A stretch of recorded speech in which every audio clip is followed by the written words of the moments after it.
What is going on, boys and girls of YouTube? I haven't made a guide in Throne and Liberty in a hot minute. There's been a lot that's changed in the game. So I made a guide when I first learned. So I was the first learning the game, learned kind of most of the basics, obviously improved a lot upon that. Recorded a new guide that was Greatsword, Dagger from there with all the updated information. And then Spear was announced. I was like, do we really post this? And I'm at the point now where I've just been putting in a lot of time into Spear, Dagger, Greatsword, Spear, and then I have all my knowledge of Greatsword, Dagger as well. So I wanted to just kind of share where I'm at with those builds and all of that information. The quest logs, like my gear and ideal gear, is below. Runes are very, very important right now. If you don't know how runes work, you should learn that. It's pretty basic. You pick a color combination on either your weapons and your accessories. That color combination of runes allows you to get extra stats: dexterity, strength, health, attack speed. Really, really important for hitting those skill points, that 60 stat, that 70 stat, whatever it is. So I just want to get into it. I wanted to talk about the ability rotations, the couple of builds I'm running, and we'll just go from there. Hopefully this helps somebody out there. I know for me it was overwhelming at first, and I had people coming into my chat and telling me like, oh, there's just so much. It did feel like it, but once you break down each ability, you just really get used to it. It becomes a little more, I don't know, a little more calm. Like it's not as hectic as it feels. Now I need to say this: builds will change. They change very rapidly. Somebody learns something new, someone learns some new item that works well, some new stat that works well. The big thing with Spear is you're gonna struggle to get hit. Like the stat, it's a little bit easier with Greatsword, obviously, and then so Spear, Dagger, a little bit lower hit. You either have to deal with it or just build some hit items and lose some other stats. And then attack speed is really, really important, especially for mass PvP. So let's get into this. Let's talk about it. So the first thing I wanted to break down for you guys is I have played this the least, but this has by far been the most fun. So I probably would need to and will put more time into it. It's the Greatsword Spear. This feels very PvP oriented. You will probably not run this in PvE because Greatsword does not supplement Spear all that well. However, for your one-shot engage mass PvP combos, it does work out really well. It gives you lots of CC, so your single target is also really strong. I am running Queen Belendir's Spike, and I am running a Dentist. I have 900 hit with Spear out, almost 1,000 hit with Greatsword out. I am missing a lot of runes right now, so that should be noted. I am missing a lot of stats. I even have some gear I'm messing with, like I'm leveling up. I have 2 Shadow Harvester. Oh, you guys can't really I have 2 Shadow Harvester helms because this is an endurance build for my Greatsword Spear. I don't think evasion will work with Greatsword. It's just a whole thing. We'll talk about that when we get into build. So your full Greatsword combo that you're kind of looking at is popping your Da Vinci's Courage to get attack speed. Ideally, I save my Unyielding Sentinel for the stats, and then you're looking to engage with Death from Above. This works out really well with Queen Belendir's because Queen Belendir's, when you land from Death from Above, you fear. Queen Belendir's Fear pulls them in, so you're able to combo kind of nasty. So your full combo, you'll pop the attack speed, you'll pop Death from Above, you will land, you will use your Tempest Strike, you will then use your Damahe, and you will pump. As you can see, the damage is there. It's a little ridiculous. Your full combo that you just saw there was I pop my Unyielding, which will give me shield. It will give me more heavy attack chance. I popped my Phoenix Barrage. That's that mass AoE cone. This shreds. This ability is insane. I then follow up with Explosive Fury. Explosive Fury AoEs, as you can see. So if you angle it correctly, you can hit all these people. You do a lot of damage. Then your choice is, will you be able to get off your Flaming Arc, which is your multi-attack? You get to do a spin, AoE, it's good damage. Or will they get distance, or will you be running away to survive and you'll Javelin Inferno? The Javelin Inferno is what you see does this. It is insane damage. I think this ability is just slept on right now. Massively, massively slept on. So that is what I'm looking at. You then have your Rising Slash to chase. It has 2 dashes. It does a lot of damage. Then for your Greatsword side of things, I'm in between how and what I want to run. I'm going to be honest with you. So you're pretty much guaranteed running Stunning Blow with Greatsword because it guarantees you that stun. The stun that is mixed into your Spear, which I always is your Abyssal Cleave, it feels super inconsistent. Even though it is an AoE stun, It just feels super inconsistent. I don't know what about it is. I'm sure someone could explain better than me. Then you're running your ascending slash, which is still going to give you that prone effect whenever somebody is stunned or bound or anything. You're also going to run your devastating smash. Devastating smash is going to be worked into that initial spear combo. So I showed you what your engage looks like. Full engage, when you mix in your greatsword abilities, is going to be Da Vinci's for attack speed. You will then death from above. You will then use your Tempest Strike. They will be stunned. You will 3 them. Then you will AoE stun with your devastating smash. Then you will use your explosive fury. I can't speak. Then you get to decide: are you running, getting distance? Are you mixing this in? Then, if you're still fighting from there, that's where you start to mix in your stunning blow. You get in some damage. You can get off of the ascending slash to prone them before the stun is over, and just look at more AoE.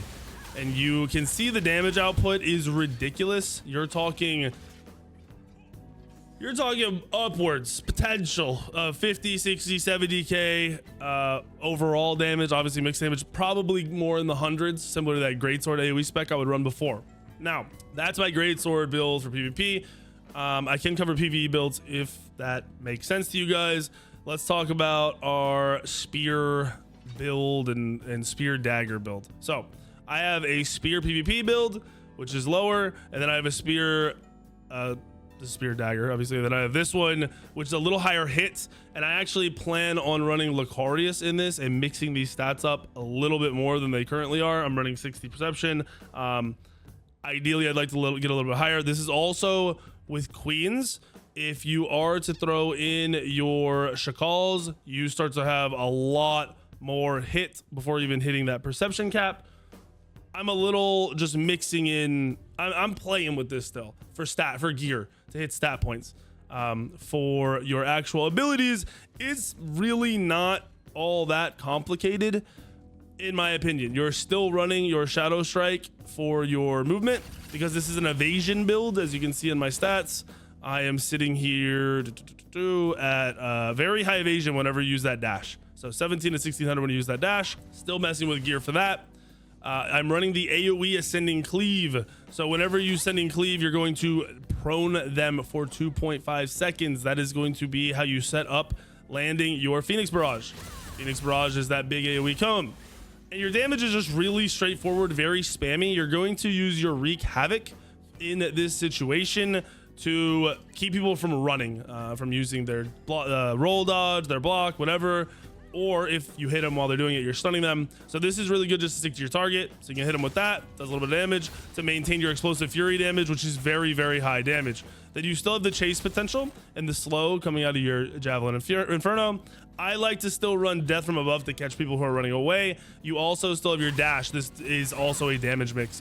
This is very, I want to maintain damage in a team fight and kill my individual or two targets and just in and out. I've liked it a lot so far. I don't usually run around in the hit setup. I am usually running around in a higher damage setup with low hit, because most people are not running evasion gear. Once they start to get a little more geared, they're running more endurance, so that dexterity becomes very, very valuable. The higher that stat is, the better. You are using your lightning infusion to buff your damage, and you are using your unyielding sentinel to buff your damage. So anytime you're full engaged onto somebody and you're fighting them, pop both of those and you can just see the damage output is ridiculous. You can get that overhand slam, get that damage in, and they're just kind of cooked. There isn't a lot most people can do. They're gonna die, and if they try to run away, you're still able to chase them. You can see my rising slash with that extra damage from the burst ignite at the end of your combos can hit for 6k.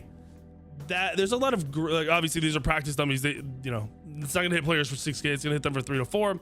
That's a lot of damage mixed in with all these other numbers, right? Like that's a crazy amount of damage to see. All of these numbers just spamming. It's also a little more satisfying. Like seeing 4k over and over and over again. It's kind of nice. I'm not gonna lie. And like I said, I still run the death from above to stick to my target. Then PvE for my spear dagger changes up a bit because we're running more abilities to supplement that raw damage. We are still using Javelin Inferno. We have reduced that abyssal cleave. So once again, all my skill talents are in the quest log. Use the quest log. I don't want to flash it on the screen and you guys be confused. Just pop it up on the quest log real quick.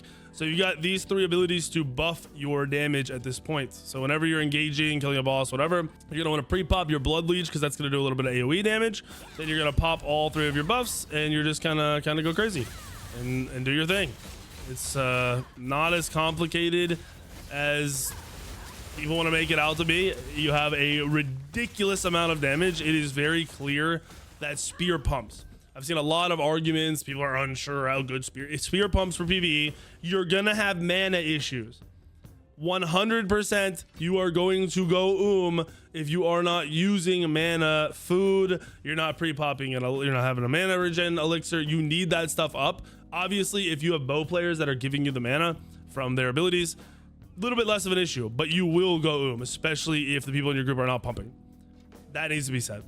So my spear is only level 8, by the way, so I'm missing extra hit for my spear. So my stats in game do not reflect yet what they will reflect once I play a little bit more. I've been taking it kind of easy lately on the gaming. Quick go over, just flashing you that for PvE. I'll flash it because I know some of you guys don't want to check this, stuff.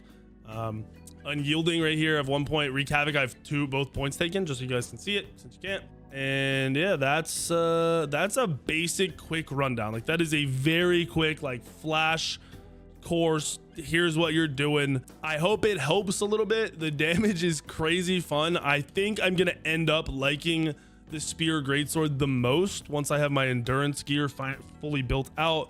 And I've changed out my items and my gear and all that stuff to just do what I want to do. The idea of having just a more raw endurance stat, so mine's a little low right now. It'll be higher once I get the runes in and I finish out a couple pieces of gear. There's just so much potential right now with spear, and I don't see how anyone's really knocking it and acting like it's bad. It is pumping for sure. The engage though, just like this raw engage is crazy to me. Just being able to full combo like this and just do this much damage is ridiculous. Like, look at this, it's crazy. The javelin's throw is what really shocked me the most. I'm not gonna lie to you. And remember, your damage just keeps going, and then your abilities are coming back up. So if you manage to just keep running through a team fight, you're just non-stop doing damage. Literally non-stop doing damage. It's ridiculous. Rotations are there, movement is there. That's the other thing I wanted to talk about. So this is a full engage kind of build that I'm running for AoE. You need to not sleep on a couple of abilities. So out of the movements in spear, you have Gale Rush, which you're able to use on your teammates and will stun people around them. So that ability, I think, just needs some practice. People need to figure out how they want to use it. You also have the Cataclysm, which I talked about in one of the builds. This has a mini dash on it, which is really strong. And then you have your Rising Slash. So you have 3 movement abilities in this kit on top of your Death Robo. So technically you have 4 if you're really looking at it. When I'm in my PvE, Dagger PvE setup, I run the Gale Rush because on bosses, I have it specialized out to give me attack speed instantly. So using Gale Rush on a boss immediately gain the maximum attack speed stacks. So you're kind of cooking with your Gale Rush just as a supplement buff on top of your Lightning Infusion, on top of your Thunder Spirit, on top of your Sentinel's Bastion. The damage is there. You are using Thundercloud's bombing as an extra damage, just addition. Like I said, you'll have mana issues, so a lot of the times I don't maintain my Blood Leech Aura up. That's why it's just rank 1. I've been testing it. It's gonna be extra damage as long as you can maintain the mana. I think the mana regen stat is gonna become more valuable. So there's a couple, I'm trying to remember what items actually have. It's like my pants, mana regen. That stat is going to be more valuable for you. It is gonna be something you want to use. Absolutely. If there's any questions, I know there's 2 really good content creators, Cannon and Whelps, that do and have spent way more hours. I've watched as much as I could from them while also just playing and figuring out what feels right to me. If you're running Greatsword, there's going to be a single target build that you'll definitely be able to run because you're going to want to implement the Greatsword dash over the spear movement ability, I believe. If you're running this, you're going to end up running precision dash.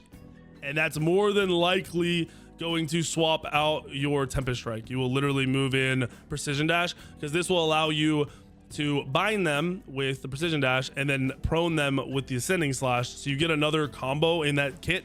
So that'll end up being more like single target based, just sitting on a target. I do still kind of believe, and then you also might end up swapping out Death from Above.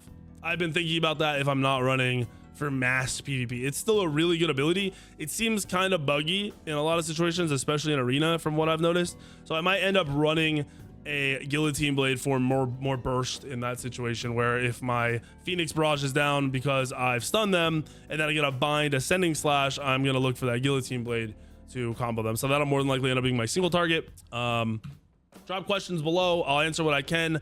As I said, people will learn more, I will learn more, this will change. This is just initial thoughts. A couple days in, I've spent a lot of time, I watched them break down their videos and their builds and what they were believing over the last few days. This is where I'm at. So hopefully it helps. Hit the like button, hit the subscribe button. I'll see you in the video tomorrow, the next day, and the next day.